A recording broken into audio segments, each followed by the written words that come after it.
Bonjour. Si je mettais le son, c'est bien aussi. Voilà. Bonjour, je pense que c'est parti. Voici pour une grande saga d'astrologie. Voilà, je suis une passionnée d'astrologie, mais je ne me considère évidemment pas du tout comme une astrologue. Vous avez des personnes bien plus confirmées, on va dire, que moi. Si vous me demandez des noms, eh bien, je vous les donnerai. Voilà, mais je suis passionnée et ce que j'ai envie de faire, c'est de vous aider à comprendre des vidéos, parce que vous avez beaucoup d'astrologues, Kevin Lagrange, du Chaussois, etc. Claire Monte, voilà, du Canada, qui nous éclaire avec des tutoriels non pas des tutoriels, des vidéos, pardon, d'astrologie. Et il faut juste voilà, recevoir ce petit cours et ensuite vous pourrez les suivre avec assiduité. Voilà. Alors, où va-t-on aller se promener? Près du soleil. Ah, coucou, tu as le code PIN de ton téléphone. Merci, Jelal. Non. Ah oui, c'est sympa. Intervenir dans un cours d'astro. Non, pas du tout. Je ne sais plus du tout. Mon code PIN. Voilà, non, on ne me trouble pas parce qu'il m'en faut pas beaucoup. Voilà, donc le système solaire, donc vous voyez ici, vous avez le soleil, et là tout autour, vous avez les planètes qui tournent autour du soleil, plutôt la Terre, hein. Mercure, Vénus, la Terre, Mars, Jupiter, Saturne, Uranus, Neptune, et le petit Pluton qui lui est hors orbite. Voilà, parce qu'il oscille en dessous, au-dessus et en dessous de la trajectoire des autres planètes. Voilà. Mais en fait, en astro, si je continue, voilà, donc en astrologie, on tient compte bien sûr de Pluton. Alors, l'écliptique va représenter la trajectoire, ça vous voyez, apparente du Soleil autour de la Terre. Voilà, et elle est divisée en 360 degrés. Alors, vous allez voir, donc je vais vous montrer tout ça, c'était intéressant. Si vous avez votre propre thème, voilà, donc ça c'est le mien. Voilà, alors je vais prendre mes lunettes et donc vous montrer comment on lit un thème. Voilà, comment vous pouvez regarder, vous rentrez là maintenant dans l'alcôve des astrologues. Alors, donc vous voyez un cercle. Voilà, donc on parlait d'écliptique. Donc voici le cercle du zodiaque. Et donc le zodiaque, donc vous connaissez bien sûr, ce sont les 12 signes astrologiques. Donc là, en fait, en astro, il faut apprendre l'alphabet et des signes astrologiques, voilà, et des planètes. D'accord? Voilà. Alors, les signes astrologiques, vous les avez ici, sur ce ruban. Et là, c'est très simple. Euh, voilà. Vous avez une division à chaque fois, sur chaque signe, de 30 degrés. Donc, si vous regardez votre thème à vous, vous voyez des petites divisions par 5, ce qui va faire 30 à chaque fois. Donc là, on va jouer un jeu de devinettes. Normalement, puisque je suppose que vous suivez votre horoscope, vous connaissez les signes. Alors on va commencer par le premier du zodiaque. Voilà, le signe du bélier, qui est ici. Voilà, le bélier, ça ressemble à ça. Voilà, les deux petites cornes. Ensuite, vous avez le taureau. Voilà, les cornes sont beaucoup plus larges. Donc, un signe plus massif que le bélier étant plus fin. Voilà, le gémeaux, puisque s'il y a castor et pollux, ils sont deux, voilà, on voit déjà la dualité. Le cancer, donc ce petit crabe, vous voyez, c'est l'un refermé sur l'autre, exactement le crabe avec les pinces. Voilà, ensuite le lion, donc vous voyez symboliser une crinière de lion, bien sûr c'est symbolisé, hein. La Vierge, ça fait un M en fait, assez joli. Voilà, le signe de la balance, donc là vous voyez une balance avec l'équilibre. Le scorpion avec son dard, ok. Le sagittaire, vous savez, c'est ce cheval, cet homme sur son cheval, toujours prêt à tirer des flèches. sur son destrier. Donc il tire d'ailleurs une flèche, il vise le but. Et donc là, ben, vous voyez une flèche, tout simplement. Voilà, le Capricorne qui nous chatouille pas mal parce qu'il a beaucoup des planètes collectives, surtout en ce moment, il est assez habité. À quoi ressemble-t-il? Moi je fais un 6 et puis après une barre. Voilà. Ok. Donc, bon, désolé, Capricorne, non, c'est juste pour savoir comment le retenir au niveau de la symbolique. Ok, le Verseau c'est facile, vous voyez, c'est les petits courants d'eau. Les poissons, ben voilà, ils sont deux aussi. Voilà, reliés par un trait du milieu. Et on revient au bélier. Voilà. Alors, donc ça, c'est le ruban avec les signes et les planètes. Vous me direz où sont les planètes? Les planètes sont dans des maisons. Voilà, c'est comme ça. Voilà, alors les maisons, elles sont là. Donc vous en avez 12. Voilà, comme il y a 12 signes, il y a 12 maisons. Ben, chacun a sa place en fait. Et donc, on va dire que l'astrologie est un grand théâtre qui se passe avec des acteurs qui seraient, par exemple, enfin, qui sont des planètes et qui se jouent dans chaque maison différente où vous avez un décor différent. Voilà, bon, on peut attaquer déjà les maisons si ça vous dit. J'avais, ben voilà, je sais plus où je l'ai mis. Euh, ça c'est la carte du jour. Coucou. Ah, je regarde s'il y a du monde en dessous de... Non, il n'y a peut-être pas de monde en dessous. Non. Bon, ben voilà. Donc ça c'est aujourd'hui, Montpellier, le 9 novembre 2020. Et voilà où en sommes-nous aujourd'hui.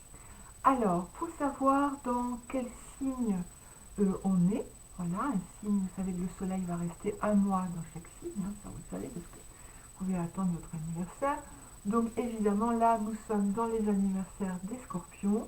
Donc puisque ce thème date d'aujourd'hui, du 9 décembre, du 9 novembre, on ne peut pas aller plus vite malheureusement, du 9 novembre 2020, le soleil qui est ici, il est ici dans le signe du scorpion. D'accord? Voilà. Ah ben vous pouvez peut-être reconnaître la lune, mais ça on va les étudier en voilà, très précisément.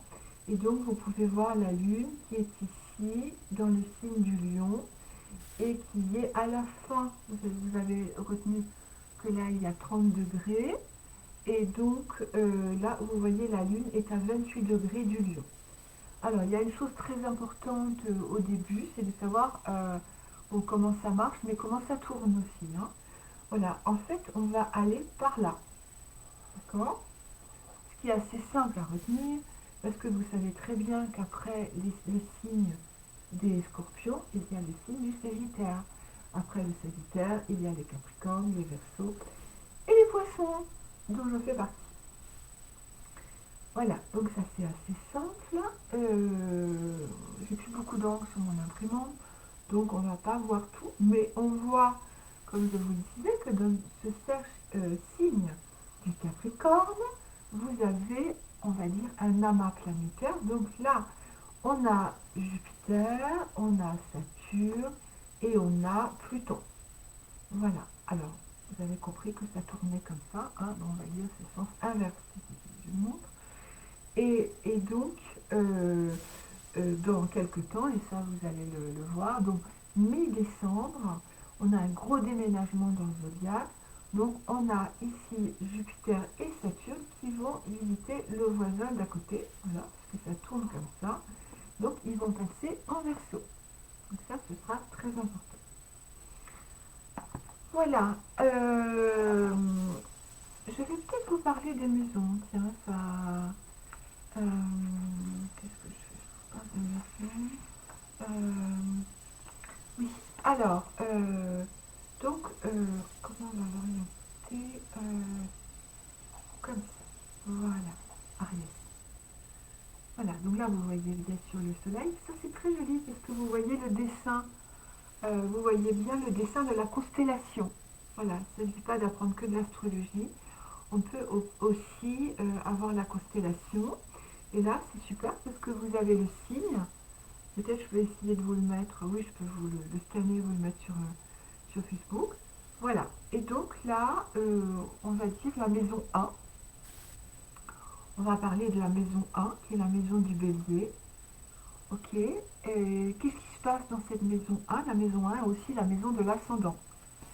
Euh, voilà.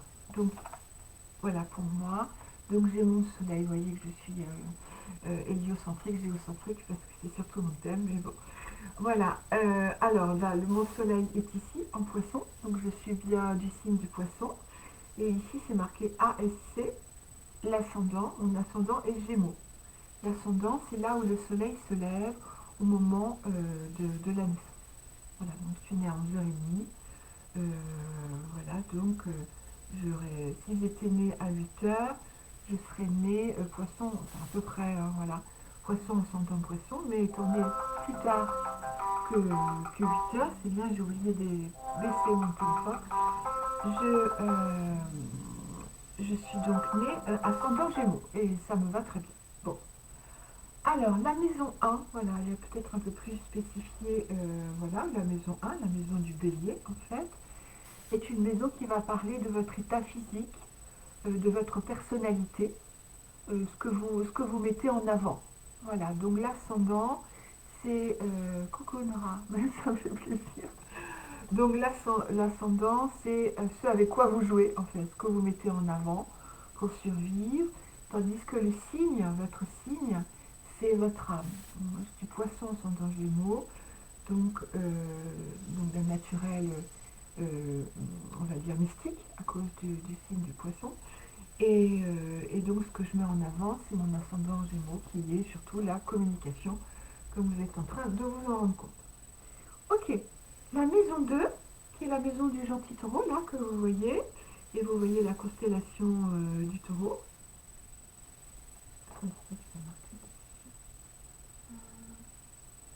Ah oui, sensuel, d'accord, bon, c'est bien. Voilà, le taureau est sensuel. Et donc, vous avez Vénus, la planète maîtresse du taureau. Et donc, la maison 2, c'est la maison... je vais vous le mettre comme ça. La maison 2, oui, comme ça. La maison 2, c'est la maison de l'argent, des finances que vous gagnez d'une façon générale. C'est comme ça que les astrologues regardent votre thème. Voilà, ils regardent ce qui se passe dans les maisons. Ok? Donc sur votre thème natal, voilà. Et ensuite, avec ce qui se passe à l'heure actuelle dans le ciel, on sait où se trouvent les planètes dans vos maisons. D'accord? Et comment elles agissent. Si vous avez de la visite, par exemple, dans telle ou telle maison. Bon, c'est pas simple, mais ça va rentrer. Moi, ça fait 20 ans, oui. Je ne suis que là. Bon, alors, la maison 2, le taureau. La maison 3, nos chers Gémeaux. Voilà, avec Mercure comme planète dominante.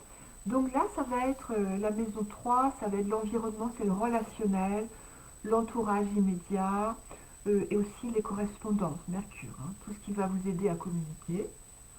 Ok, très bien. La maison 4, voilà, on retrouve notre crabe avec sa lune en planète maîtresse. Voilà, et donc, bien sûr, il est très lié au foyer. La maison 4, c'est la maison de la famille, des origines, des parents, du foyer, du lien avec la mère, bien sûr, mais pas pour tous les astrologues, qui la voient plutôt en Capricorne. Mais bon, c'est pas grave. Moi, je trouve qu'elle est très bien en Cancer, en 4. Et aussi le lieu d'habitation. Donc, pour savoir ce qui va se passer, vous pouvez regarder dans telle et telle maison. D'ailleurs, en tarot, on fait aussi la roue astrologique, c'est-à-dire qu'on met une carte dans une des 12 maisons et on regarde dans le secteur d'activité qu'est-ce qui se passe. Voilà. Par exemple, vous avez en taureau, par exemple, donc dans la maison 2, vous avez, oui, on va pas dire en taureau, j'entends ma prof d'astro. On va dire dans la maison 2, vous avez le soleil, par exemple la 19 ou la 21 en tarot, et bien c'est que vous allez être dans l'abondance. Voilà, c'est juste pour faire un petit clin d'œil au tarot, mais on va les laisser. Alors, la maison 5, on retrouve les lions. Vous voyez le symbole, leur planète dominante, voilà, le soleil. Voilà, et la dominante, hein, c'est pas l'exaltation. Voilà, alors le soleil, donc là, c'est la maison des amours, des loisirs, des créations artistiques, des plaisirs. Voilà, bah écoutez, ça devrait aller, n'est-ce pas? Et oui, les enfants. Les enfants aussi? Oui, on va mettre les enfants aussi dans la maison. La maison 6, c'est la maison du travail. C'est surtout le travail au quotidien. On verra que la 10, ça va être la maison de la carrière.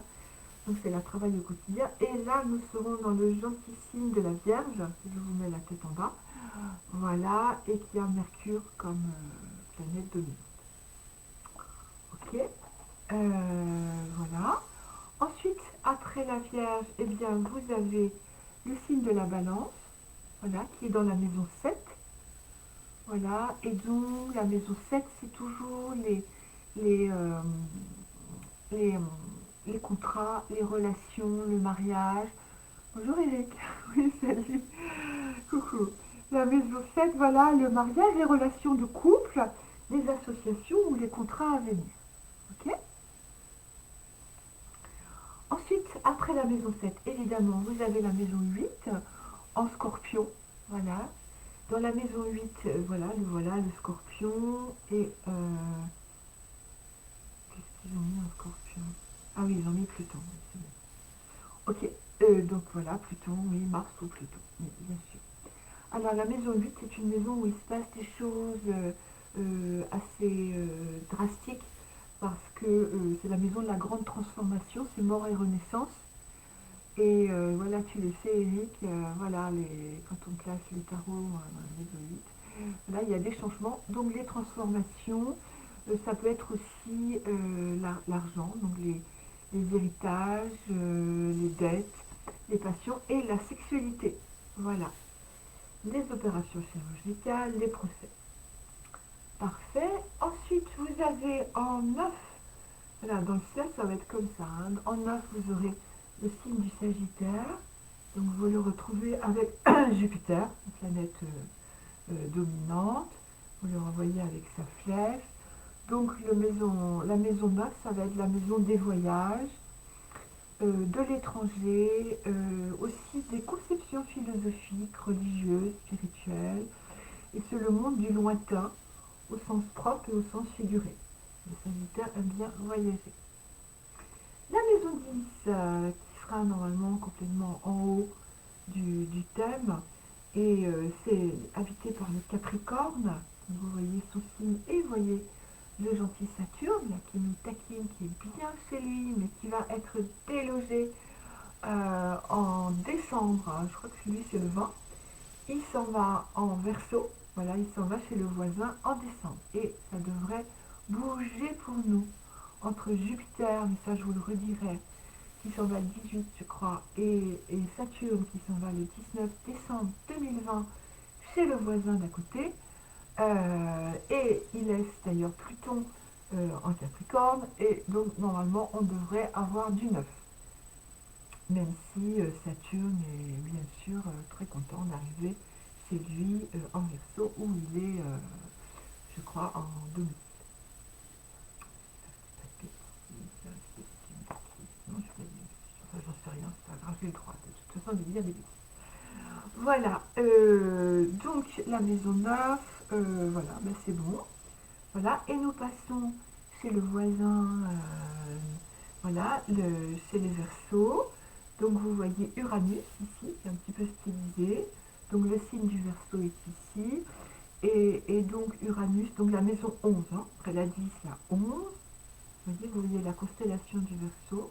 Voilà, ici dessinée, ce que je dis. Alors ça c'est l'amitié, le côté associatif. Et voilà, c'est les vœux les plus chers, les soutiens, les protections en maison 11. Voilà la vie amicale, voilà tout ce qui va correspondre d'ailleurs un petit peu à la façon d'être du Verseau. Et nous voici en 12 chez les poissons. La maison 12, voilà, et Neptune, utilisée là. Alors, la maison 12, c'est l'enfermement un peu, donc c'est les épreuves, la solitude, la retraite, qui peut être désirée ou imposée. Voilà, donc là, on est donc en maison 12. Voilà. Donc, normalement, si vous avez un thème, vous avez donc, voilà, donc on commence par les béliers et on arrive à la fin par les poissons. De la maison 1, 1, 2, 3, 4, 5, 6, 7, 8, 9, 10, 11, 12. Les poissons. Ok. Bon. Voilà que c'est bien rangé dans votre tête. Je pense. Coucou Damien. Myriam, bonjour. Voilà. Maintenant que tout ça c'est à peu près bien cadré. euh, bon, je sais que c'est pas très bien écrit. Alors, ce qu'on va voir, mais de toute façon, on va y revenir. On va travailler. J'ai fouillé toujours. J'ai mis ça. Voilà. Donc, on a vu les maisons liées aux signes. Comme ça vous a donné la possibilité de reconnaître les signes. Hein, voilà. Donc, bélier, taureau, je recommence. Gémeaux, cancer, lion, vierge, balance, scorpion, sagittaire, capricorne, verseau et poisson. Donc ça, en fait, il faut juste retenir comment ça s'écrit. Lisez votre horoscope et vous allez le retenir. Et nous voici avec la complexité des planètes qui sont donc dans les maisons. Et donc, par exemple, pour moi, voilà. Donc, j'ai mon soleil ici en poisson. Et j'ai ma lune qui est ici. Voilà, donc la lune est représentée, c'est très facile. Vous voyez le soleil, la lune. Voilà, ici, vous avez Uranus. Je vais plutôt parce que je vais mélanger les planètes proches et les planètes individuelles, excusez-moi. Donc, la lune, le soleil, voilà. Ensuite, par ordre, hein, Mercure, de toute façon, on va les revoir, hein. Vénus, Mars, et j'ai mis Jupiter. Voilà. Donc, ça, c'est les planètes individuelles. Okay. Et dans les planètes collectives, donc c'est les planètes collectives vont être beaucoup plus lentes. Et voilà, les planètes collectives, vous avez Saturne, Uranus, Neptune et Pluton. Donc, vous allez comprendre l'activité de toutes ces planètes avec ce livre que vous pouvez vous procurer. Ça s'appelle des éphémérides. Voilà. Donc dans l'éphémère, voilà, parce que ça bouge. Donc dans les éphémérides, vous pouvez savoir à telle période, voilà, vous pouvez savoir en fonction de la date que vous choisissez où sont les planètes. Donc par exemple, si je vous cherche, voilà, en 2029, on aura déconfiné, c'est bien. Déjà avant, je pense, de toute façon, je ne vais pas vous faire peur. Voilà, c'est très petit. Voilà, il faut une loupe. J'essaye de rapprocher le plus possible. Voilà, là vous voyez bien quand même. Hein. Voilà, donc vous voyez en haut, de nouveau, moi je vois que ça bouge, mais je pense que pour vous ça ne bouge pas. Donc vous voyez ici, vous avez la date, n'est-ce pas? Le jour du mois de novembre 2020. Et ici, ah oui, ça va dans l'autre sens, là. Oups, c'est difficile. Vous avez toutes les planètes. Donc on part du Soleil, de la Lune, Mercure, Vénus, Mars, Jupiter, Saturne, Uranus, Neptune, Pluton. Ensuite il y a le Nevrai, etc. Et la Lune noire. Et là on a Chiron maintenant, hein, depuis 2001, on a mis Chiron sur les éphémérides. Et donc vous savez exactement où ils se baladent, où ces petites planètes, on va dire, dans quel signe elles sont. Donc par exemple aujourd'hui, je le trouve. Aujourd'hui j'ai fait le thème du jour, donc je vous l'ai dit déjà tout à l'heure. Donc la lune, elle est ici, elle est dans le signe du lion. Et donc là vous pouvez le voir, vous le savez aussi, même si vous n'avez pas de logiciel d'astrologie, vous le savez parce que le 9, Le 9, le 9, voilà. Le 9, la lune est ici, dans le signe du lion. Voilà, je pense que vous pouvez bien le lire. Voilà, elle est dans le signe du lion. Vous pouvez voir, donc la lune est là. La lune est là, mais le soleil, oui, bah, le soleil, il n'y en a pas beaucoup. Le soleil est en scorpion. Et Mercure, vous l'avez ici, dans le signe de la balance. Ça va? Vous arrivez à voir? Je vais savoir si vous arrivez à voir. Voilà, Mercure est ici, dans le signe de la balance, va passer en scorpion, ah ben, non pas longtemps, dans 2 jours, le 11. Vous voyez, je vous le montre avec le doigt. Mercure va passer en balance le 11. Voilà, qui sera plus doux au niveau communication. Je pense qu'on va passer en scorpion, pardon, je pense qu'il sera moins facile, peut-être avec plus de profondeur, on va dire, on va oser dire les choses. Mais avant, de toute façon, Mercure était rétrograde. Voilà, quand il y a ce petit signe, ça veut dire qu'il avance et qu'il recule, donc ça ne nous avance pas beaucoup en fait. Voilà, Vénus, pour savoir où est Vénus, eh bien Vénus passera vers le 27 novembre en Scorpion, et là elle est ici en Balance. Voilà, donc je pense que je vais arrêter voilà, avec ce système. Voilà, je vous ai tout montré à peu près. Mars est toujours en Bélier et vous allez voir, c'est quelque chose d'incroyable. Ça fait 6 mois qu'il est en Bélier, puis normalement il ne devait pas rester aussi longtemps. Jupiter est encore en Capricorne. Vous reconnaissez le signe Capricorne comme le petit signe, le 6. Hein. Saturne est aussi en Capricorne. Uranus, lui, il ne va pas bouger jusqu'en 2024. Il s'est installé en Taureau, il y reste. Et Neptune reste avec nous, puisque Neptune est chez les poissons. Et voilà. Et Pluton, oui, j'allais oublier. Voilà, Pluton est donc en Capricorne et il n'est pas pressé d'être délogé. Voilà, alors on va voir très calmement les signes. C'est bon. Mercure, c'est ici. Hein. Mercure, Vénus. Ben vous connaissez de toute façon Mars et Vénus, hein, d'après la série. Jupiter, c'est quand même 4, donc c'est facile. Hein. Voilà, Saturne, de toute façon, on va le revoir. Cette croix, un peu, voilà, saturnienne, Uranus, Neptune et Pluton. Et youhou alors, j'ai commencé par Mercure. Bon, c'est bien. Voilà, alors, où est ce gentil Mercure? Voilà, où est Mercure? Voilà, maintenant je vous le montre tel qu'il est. Voilà, voilà Mercure, et voilà le dessin de Mercure. Ok? Parfait, donc vous le voyez, si vous aviez des lunettes astronomiques, vous le verrez comme ça. Alors, c'est l'orbite très proche du Soleil. Voilà. Alors, en fait, vous allez voir que les planètes, elles roulent dans le ciel et elles sont différentes. De toute façon, des fois, elles ont un turbo, des fois, c'est vraiment un char qui avance très très lentement. Alors, Mercure, lui, il va environ rester 3 semaines dans un même signe. Voilà. Alors, là où est Mercure, dans votre signe, voilà, là où vous avez Mercure, voilà, dans votre thème, c'est ça que je voulais dire.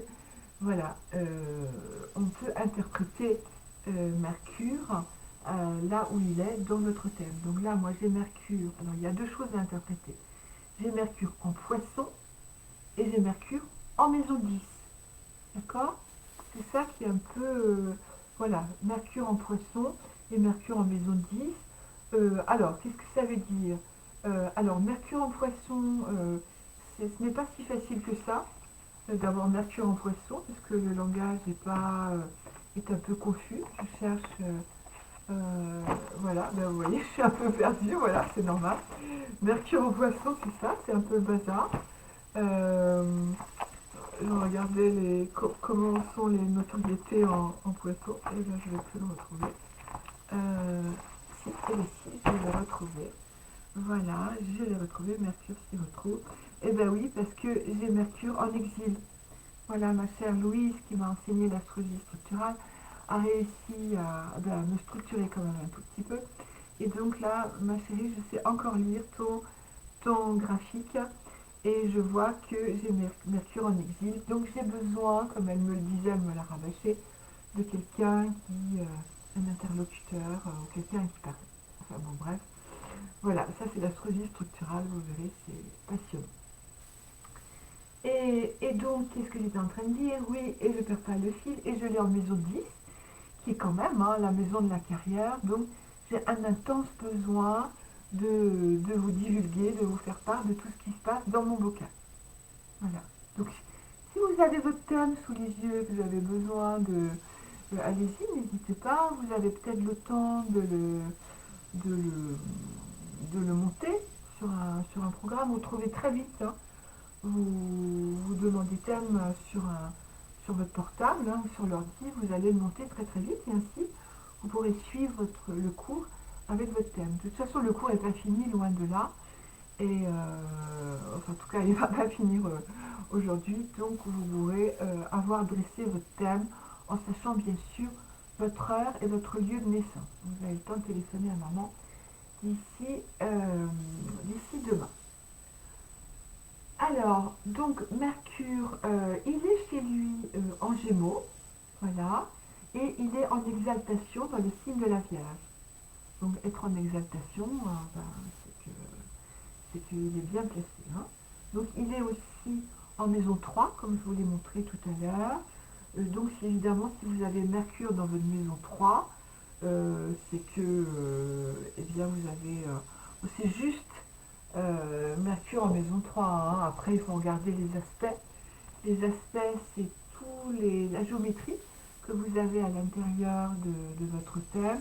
Et plus il y a de rouge, plus vous avez d'opposition, plus il y a de bleu, et plus c'est harmonieux. Donc il y a des carrés ou des oppositions, ou des trigones, ou des sextiles, ou des conjonctions.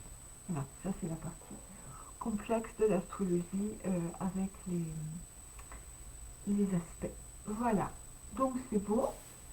Alors, où en sommes-nous avec Mercure? Alors Mercure, donc comme je vous l'ai dit tout à l'heure, donc dans 2 jours, voilà, parce qu'il est encore en balance, comme je vous l'ai montré sur les éphémérides.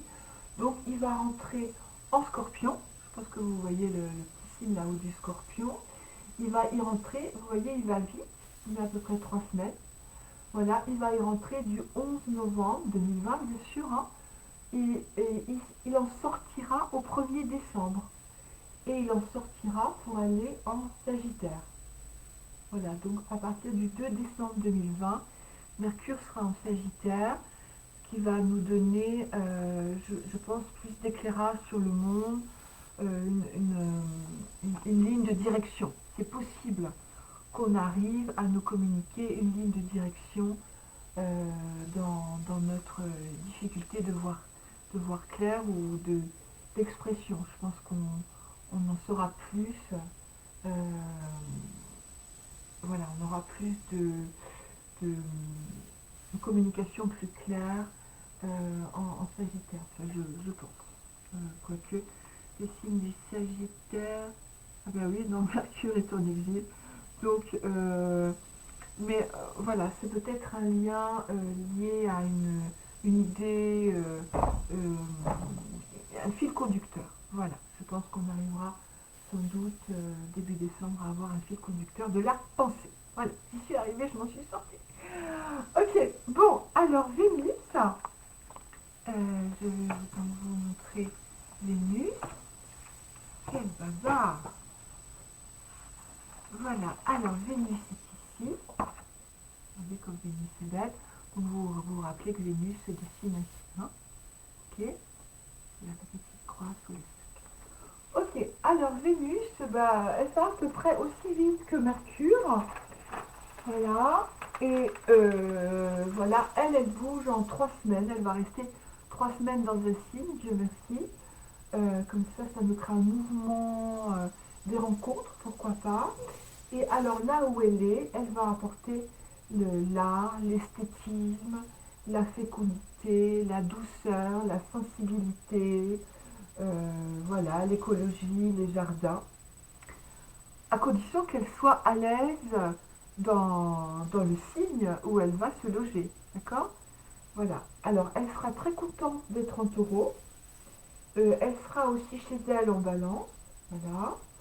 Et si vous avez Vénus en maison 2, voilà. Donc, c'est lié aux acquisitions. Donc, vous l'avez bien aspecté. Voilà. Donc, en ce moment, alors, pour vous donner des nouvelles du ciel, donc, Vénus, elle est en scorpion. Disons elle sera en scorpion à partir du 20 novembre, donc elle est encore en balance, hein, comme on l'avait vu tout à l'heure. Elle va rentrer en scorpion du 20 novembre au, au 15 décembre. Après, elle sera aussi en Sagittaire. Donc elle sera, voilà, sans doute conjointe à Mercure, puisqu'elle va rejoindre Mercure en Sagittaire. Ok. Donc, qu'est-ce que ça nous fait d'avoir Vénus, euh, Vénus en Scorpion, Vénus en Scorpion. Alors, je regarde. Voilà. Et ben, elle est en exil. Voilà, Vénus en Scorpion est en exil. Donc, elle n'est pas tellement à l'aise. Et donc, quand elle va passer en Sagittaire, voilà, ben là, elle sera carrément en chute. Voilà, c'est génial pour nous remettre le moral. Ce cours est parfait. Bon, ok, si vous attendez de l'amour, vous comprenez pourquoi ça pédale. Bon, et maintenant que vous saurez lire sur les éphémérides, eh bien, vous saurez regarder quand est-ce que ça ira mieux pour Vénus. Bah, écoutez, je sens que vous avez envie de savoir Vénus, quand est-ce qu'elle va être adorable. Bah, elle était en balance, hein, elle était bien, hein. Elle était bien en balance. Aïe, aïe, aïe. Voilà. Bah, écoutez, elle sera en poisson fin février 2021. Voilà. Donc, elle sera très contente là, à ce moment-là. Ok, ça fait un petit moment. Ça nous laisse du chagrin. Bon, rigoler avant que le ciel nous tombe sur la tête. Bon, et voilà, c'est le Mars, celui qui, alors je comprends pas du tout pourquoi il fait du stationnement dans le zodiaque. Normalement, il doit rester un mois et demi dans un signe. Et le voilà, qui est en bélier, donc il est chez lui, hein, en bélier, il est en domicile ou en maîtrise. Donc il est super bien, très à l'aise. Donc pour envoyer, voilà, vous comprenez ce que ça peut faire de la force, de la domination, de la volonté, du guerrier, en fait. Hein, voilà. Et, et il va bouger, donc je ne me trompe pas, ça paraît hallucinant. Il est rentré le 29 juin 2020 en bélier. Voilà, avant il était en poisson, hein, vous comprenez comment ça tourne. Et il va partir du bélier au mois de janvier, donc le 7 janvier 2021. Il est donc resté 6 mois, alors que normalement, il reste un mois et demi dans chaque signe. Invraisemblable. Je ne sais plus si je voulais regarder. Euh, voilà, donc il sera en taureau. Voilà, donc il sera en taureau. Et là, il sera en exil. C'est pas forcément mieux, mais c'est peut-être plus je sais pas. Je sais pas expliquer. Il faut qu'il y ait une astrologue qui appelle ou qui me dépose un message. Je ne saurais pas comment dire si Mars est en exil dans le signe du taureau en janvier. C'est normalement le partenaire ou on délègue sur quelqu'un d'autre. Alors on va peut-être maîtriser justement les recherches au niveau de ce qui se passe sur cette terre. Alors Mars va développer une énergie virile de lutte, de conquête. Il peut représenter votre amant aussi. voilà, une activité, la combativité. Donc j'ai dit qu'il était en domicile chez lui, en Bélier. Ben, on est content de l'avoir reçu en Bélier pendant 6 mois. Et il est aussi conjoint à, enfin disons, avec Pluton en Scorpion. Et lui, il est maître de la maison 1, voilà, de la constitution physique. Donc on comprend pourquoi, ayant Mars en Bélier, c'est vrai que notre problématique touche beaucoup au corps physique. Voilà. Et donc, bah, écoutez, le 7 janvier 2021, comme il part en taureau, je ne sais pas. Euh, il bouge dans cette problématique. Voilà, nous terminerons ce cours par Jupiter, le grand bénéfique. Alors lui, il tourne beaucoup plus lentement. Ah mais je ne vous ai pas montré Mars. Alors, je ne vous avais pas montré Mars. Voilà. Voilà, et bien Mars, tu nous quittes. Ciao, ciao. Merci. Vous aurez compris que je ne suis pas très martienne. Ben, je l'ai en maison 12, conjoint à ma lune. Donc, bon, voilà. Il est très, très gentil, quoi. C'est difficile d'être méchant quand il est enfermé. Moi, j'ai perdu Jupiter sur...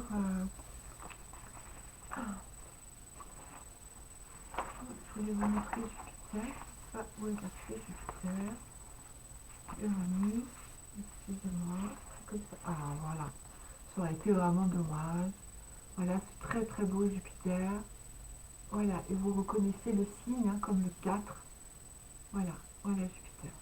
Excellent, très beau. Voilà. Ouf. Alors, Jupiter, ça va être l'énergie virile, la Lune. Mais qu'est-ce que je suis sur Mars, pardon. Pardon, Jupiter, oh là là, le temps que ça reste. Alors, il reste, excusez-moi, il reste 1 an dans chaque signe. Donc, c'est le grand bénéfique. Voilà, donc il va nous apporter l'expansion, la chance, la générosité, l'enseignement et il est lié aussi aux enfants. Alors, il est en domicile en Sagittaire et en Poisson, voilà, et il est en analogie avec la maison 9. Excusez-moi du trouble. J'ai un peu faim, je peux pas le temps de manger. J'ai un rendez-vous à 2h30, au secours. Alors, Jupiter, il va rentrer, donc comme je vous le disais, c'est le grand fracas du ciel. Donc il va rentrer dans le signe du Verseau le 20 décembre 2020. Voilà. Alors normalement, donc là vous avez écrit en grand, il reste 1 an dans chaque signe. Voilà. Et il va prendre des vacances, on va dire, au mois de mai. Il va faire un petit tour en Poisson. Voilà, pour revenir direct, comme disent les astrologues, jusqu'à fin juillet 2021. Voilà, il quitte, pardon, les poissons, voilà, et jusqu'à fin juillet 2021, il sera, voilà, il quitte les poissons, et Jupiter va rester dans le signe des Verseaux jusqu'au 30 décembre 2021. Vous voyez, lui, c'est très clair. Il rentre en décembre, il repart en décembre. Voilà, comme ça c'est très simple. Il arrive le 20 décembre 2020 et il s'en va le 30 décembre 2021. Et ensuite, il sera dans le signe des poissons. Ok? Voilà. Et bien, étant donné que j'ai montré un petit signe de défaillance et de fatigue, je vais voilà, vous laisser sur Jupiter. Voilà, je vous laisse donc sur le grand bénéfique. Et donc d'ici demain, vous pourrez voilà, me dire si vous arrivez à le lire votre thème, où sont les positions des planètes que nous avons étudiées. Voilà, sans oublier la Lune qui va arriver. Et comme je suis un peu dans la Lune, elle va arriver après tout ça. Voilà, je vous embrasse très fort. Ah, nous me voilà. Je vous souhaite une très bonne journée. Et donc je pense que dans la journée, je vais faire un petit peu d'astrologie avec les décans, ou pourquoi pas, me servant des éphémérides, trouver dans quel signe est Vénus, par exemple, chez vous. D'accord? Ça devrait être intéressant de savoir où se trouve Vénus. Restons dans l'amour. n'est-ce pas? Voilà, très très belle journée et puis normalement demain, ou alors demain ou mercredi, je reprends. Je vous embrasse.